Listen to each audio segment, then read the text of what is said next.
Bonjour à vous, chers choisis de Jésus. Aujourd'hui, nous allons réfléchir ensemble sur le message numéro 3 qui contient une demande du Seigneur qui a eu une importance capitale dans ma vie. Et si l'œuvre des choisis de Jésus existe, c'est à cause de cette demande qu'il y a dans le message numéro 3 du premier volume. Et le message se lit comme suit. « Mon enfant d'amour, je suis toujours avec toi, je ne t'abandonne jamais. » Je pense qu'il est important de prendre conscience que Jésus est toujours avec nous. Nous ne sommes jamais seuls. Tu es précieux pour moi, je te prends en charge, je prends aussi tes affaires. J'ai pris depuis longtemps ceux et celles que tu portes dans mon cœur et que tu m'as confiés. Voyez-vous, pour qu'il les prenne, il faut qu'on lui confie. Il faut qu'on lui donne. L'amour que j'ai pour toi est sans limite. Je t'ai dit que je voulais faire de toi un pilier dans mon Église. Demeure en mon écoute. Ce qui est important, c'est de demeurer à son écoute. Trop souvent, nous prions et nous voulons que Dieu nous écoute. Mais nous, est-ce qu'on l'écoutons? Est-ce que nous l'écoutons? Et là, il vient nous dire, « Je veux, demeure à mon écoute. Je conduirai chacun de tes pas. J'ouvrirai chacun des chemins qui doivent être ouverts. Je fermerai tous les chemins qui doivent être fermés. » Lui, il est le Tout-Puissant. Alors, il peut tout ouvrir, tout fermer, tout arranger. Ce que tu vis présentement, c'est ce qu'il y a de mieux pour toi. Aujourd'hui, ce qu'il y a de mieux pour toi aujourd'hui.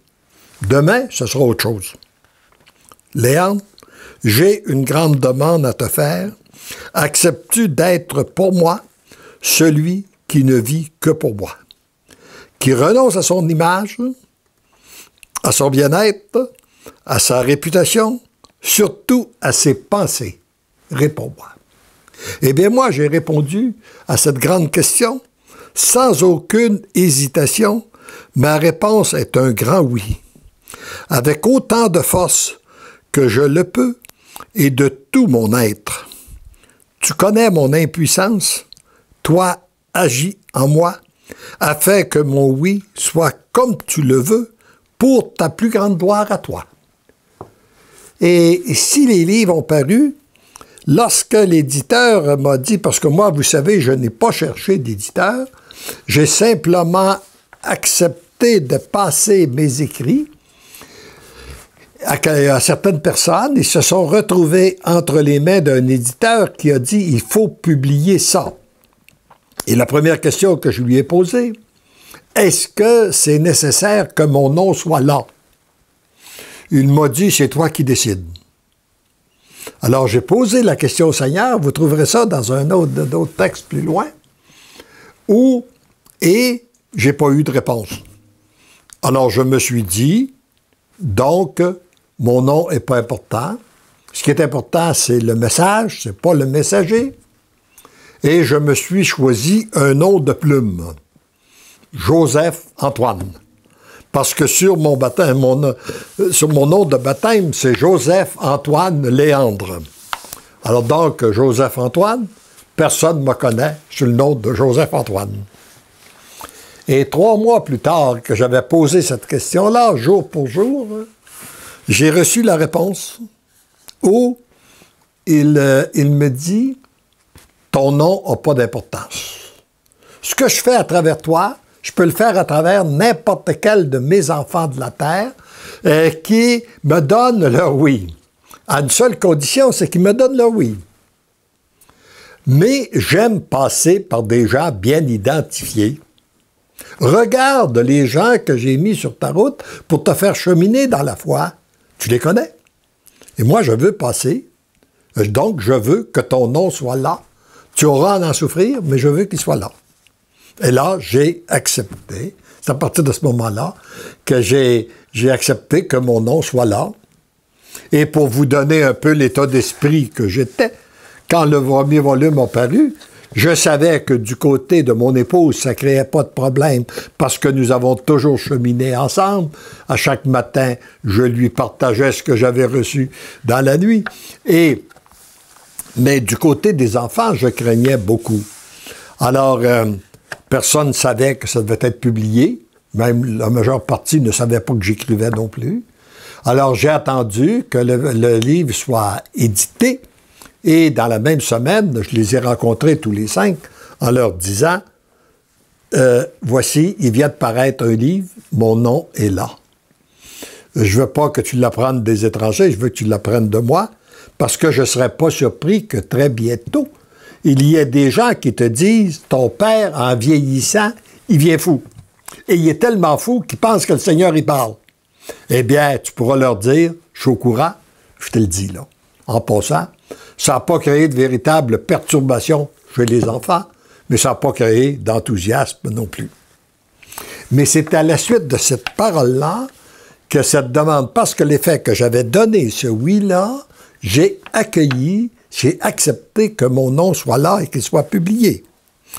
Alors, et là où j'ai eu une très belle confirmation aussi, lorsque le cardinal de la Lettonie, Jánis Buzsa, à la deuxième rencontre qu'il avait ce livre-là entre les mains, il m'a dit « C'est le plus beau livre qu'il m'a été donné de lire. » Il l'a ouvert et il l'a lu.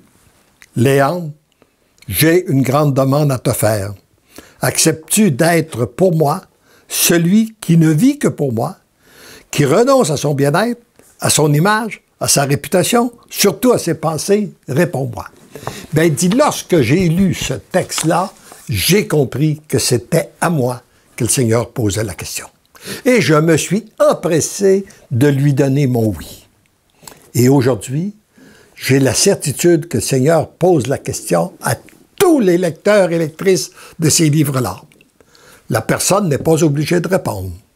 Mais si elle répond oui, elle va être inondée de grâce et d'amour tout au cours de la lecture de ces livres-là.